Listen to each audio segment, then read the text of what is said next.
ওয়াদা দিলাম, বান্দা বান্দিকে আমি ওয়াদা দিলাম, যদি 2 গুণে গুণান্বিত হইয়া জান্নাতে পরকালে আসতে পারস, ওয়াদা দিলাম আমি চিরস্থায়ী জান্নাতুল ফিরদাউস আমার বান্দা বান্দিরে আমি লিখে দিব।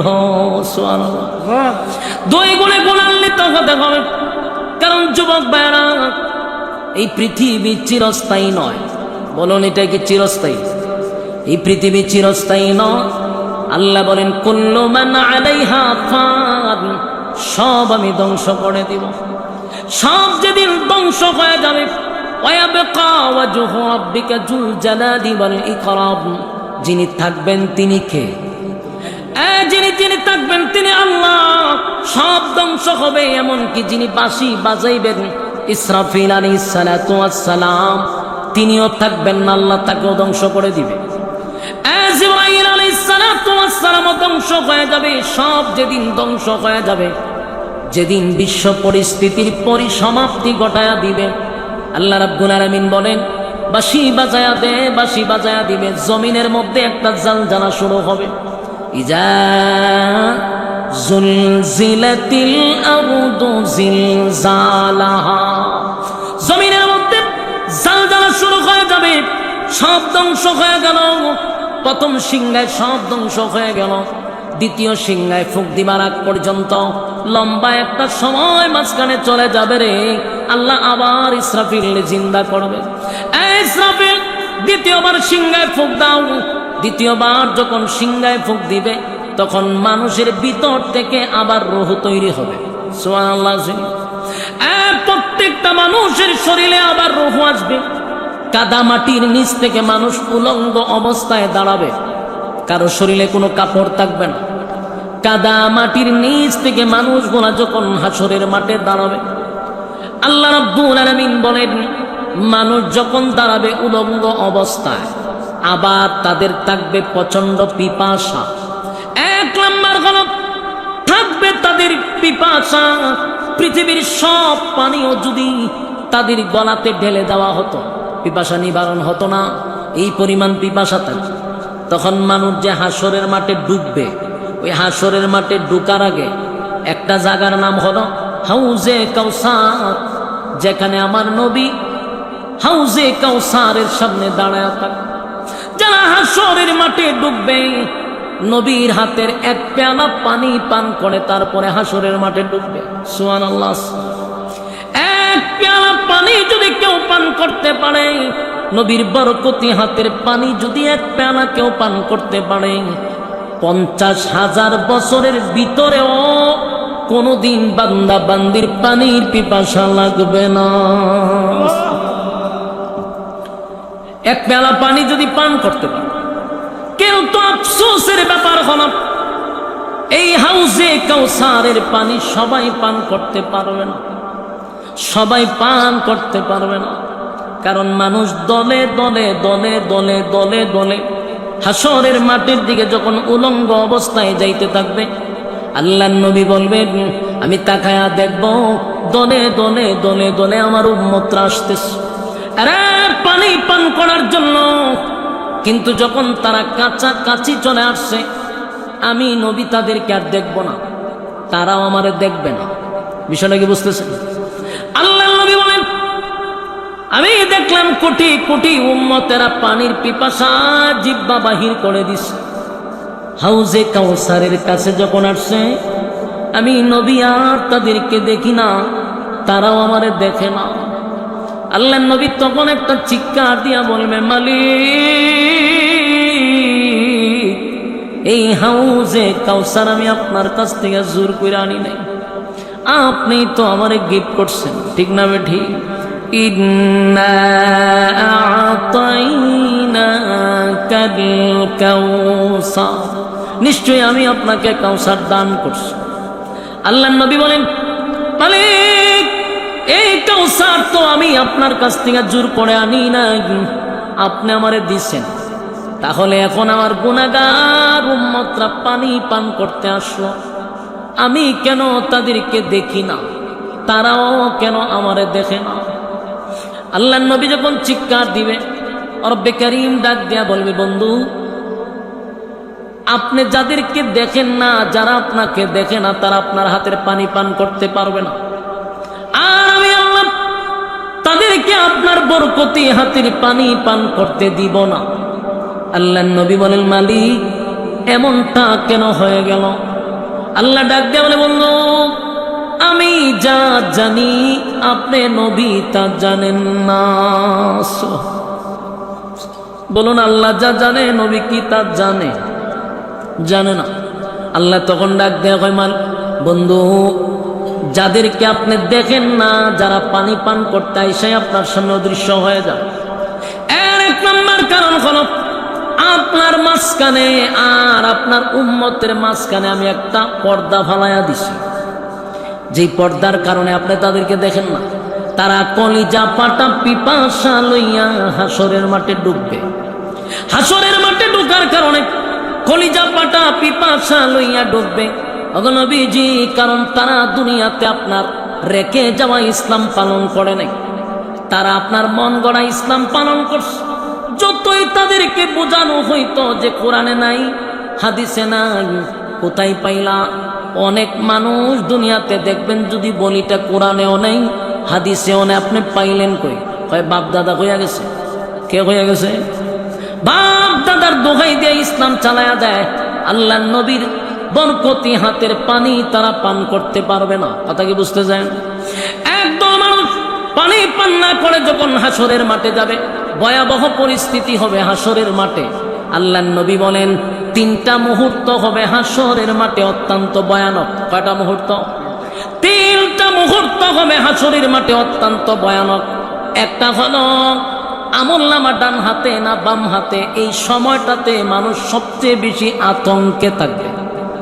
দুই নম্বর হলো মিজানের পাল্লায় মানুষ আতঙ্কে থাকবে। আমলনামা কি ভারী হয় না হালকা হয়, এই চিন্তায় মানুষ অস্থির থাকবে।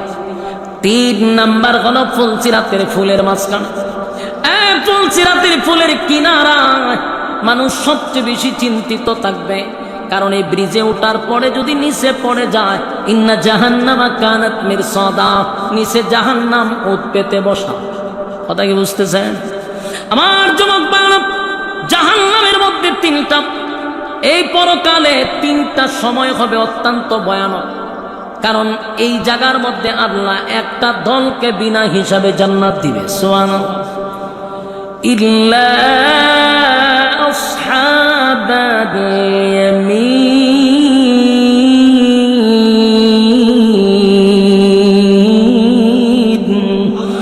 আল্লাহ বলেন আসহাবে ইয়ামিন যারা বিনা হিসাবে আমি তাদেরকে জান্নাত দিব।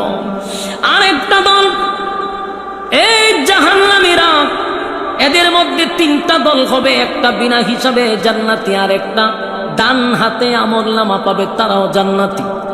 আর একটা দল বাম হাতে আমলনামা লইয়া তারা যাবে জাহান্নামে। কথা কি বুঝতেছেন? এক দল গেল জান্নাতে, দুই দল গেল জান্নাতে, আর এক দল গেল জাহান্নামে। জান্নাতীরা জান্নাতে গেল, আর ডান হাতে যারা আমলনামা পাইছে এরা খুশিতে লাফাইতে থাকে। আল্লাহ জিগায়, এত খুশি কা মালিক?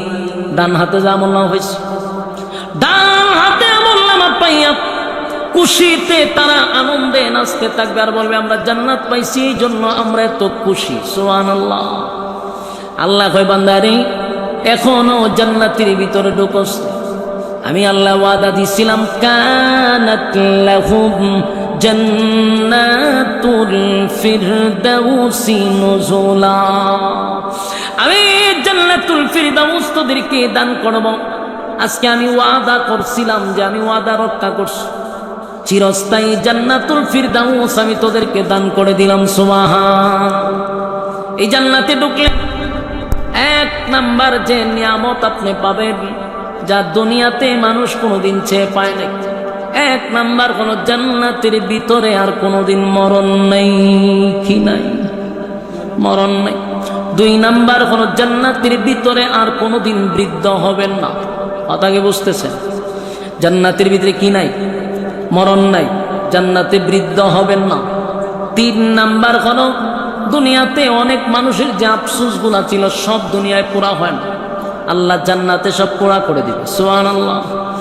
এক নাম্বার আফসোসটা হলো পৃথিবীর কোনো মানুষ কিন্তু মরতে চায় না। বলুন এখানে যারা আছেন কেউ কি মরতে চান? কথা কয় নাকি? কেউ মরতে চান? পৃথিবীর কোনো মানুষ মরতে চায় না। আল্লাহ রাব্বুল আলামিন বলেন পৃথিবীতে কেউ মরতে চায় না রে, কিন্তু আফসোস দুনিয়ায় পড়া হবে না। জান্নাতে যেদিন ঢুকে যাবে আল্লাহ ঘোষণা দিবে আর কোনো দিন জান্নাতীদের মরণ নাই। জুড়ে জুড়ে কোন সুবহান। জান্নাতীদেরও মরণ নাই, জাহান্নামীদেরও মরণ নাই। যেদিন জান্নাতীরা শুনবে জান্নাতীদের মরণ নাই রে, জান্নাত পায়াও এত খুশি হয় নাই, মরণ নাই কথা শুনে যতটা খুশি হইছে। আর জাহান্নামীরা যেদিন শুনলো জাহান্নামে তাদের মরণ নাই, জাহান্নাম পাওয়ার পরে যা কষ্ট পাইছে এর থেকে বেশি কষ্ট পাইছে যখন শুনছে আর মরণ নেই। আল্লাহ রাব্বুল আলামিন বলেন জান্নাতীরা জান্নাতে যাবে, জাহান্নামীরা জাহান্নামে যাবে। আল্লাহ জিগায় জান্নাতীদেরকে, জান্নাতীরা বল জান্নাত পাওয়ার পরে তোদের আর কোনো আফসোস আছে কিনা আমাকে একটু জানাও। বান্দারা কয় আল্লাহ জান্নাতে আসার পরে এক নাম্বার পুরস্কার পাইলাম, আর কোনোদিন মরব না। দুই নাম্বার কোনোদিন বৃদ্ধ হব না। দুনিয়াতে আমরা কালো ছিলাম কিন্তু এখন ইউসুফ নবীর মতো সুন্দর হয়ে গেছি। সুবহানাল্লাহ। কি আছে? দুনিয়াতে যারা খাটো ছিলেন বলুন তো দেখি, মক্কার ইমাম দিয়া দোয়া করলো কি আর বড় হইবেন? খাটো মানুষ কি লম্বা হয়? কালো মানুষ কি সুন্দর হয়? কথা হয় না। কালো মানুষ দুনিয়াতে সুন্দর হয় না, খাটো মানুষ কোনোদিন দুনিয়াতে লম্বা হয় না। জান্নাতে এক একজনের বডি থাকবে আদম নবীর মতো লম্বা, 120 হাত, 120 হাত। সুবহানাল্লাহ। আর চেহারা সুন্দর হবে ইউসুফ আলাইহিস সালাতু ওয়াস সালামের মতো। সুবহানাল্লাহ। ইউসুফ নবী কেমন সুন্দর, গোটা পৃথিবীর অর্ধেক সুন্দর আল্লাহ ইউসুফ নবীরে দিছে। 3 নাম্বার হলো জান্নাতের ভিতরে যাওয়ার পরে বান্দা বান্দি রে আর কোনোদিন তোর বয়স বাড়বে না। বয়স যদি হয় 32 আর কোনোদিন 33 হবে না। সুবহানাল্লাহ। বয়স কোনোদিন 33 হবে না, বয়স যদি 32 হয় আর বাড়বে না। তাহলে 1 নাম্বার কোন চেহারা সুন্দর, বডি লম্বা। কালো মানুষ এই বাচ্চাগুলো রেঞ্জ উঠান তো ডিস্টার্ব করতেছে মারাত্মক। ওঠো ওঠো, কথা বললেন না, উড়েন। এত বড় ধামরা এক কোলা বয়ে বয়ে হাসতেছে, কথা বলতেছে রে, শুরুর থেকে কথা বলতেছে, ডিস্টার্ব করতেছে। في جنات يتساءلون عن المجرمين ما سلككم في سقر। যুবক ভাইরা কথাগুলো একটু মনোযোগ দিয়া শুনুন। আমার 4টা পয়েন্ট আছিল, ইয়াদ আসেনি? 4টা পয়েন্ট আসতেছে। 1 নাম্বার হলো প্রথম দিক দিয়ে আল্লাহ যে নিয়ামত দিবে, 1 নাম্বার হলো আর কোনোদিন মরবি না। 2 নাম্বার হলো দুনিয়াতে খাটো ছিলি, কোনোদিন লম্বা হওয়ার সম্ভাবনা ছিল না। আমি আদম নবীর মতো তোরে বডি দিলাম, চেহারা ইউসুফ নবীর মতো দিলাম, কণ্ঠ দাউদ নবীর মতো থাকবে। সুবহানাল্লাহ। দাউদ নবীর মতো কণ্ঠ হবে। একেবারে সর্বনিম্ন জান্নাতের ভিতর আল্লাহ একটা জান্নাতীরে বউ দিবে 72টা। সুবহানাল্লাহ। রাজত্ব দিবে কমসে কম এই পৃথিবীর 10টা পৃথিবীর সমান।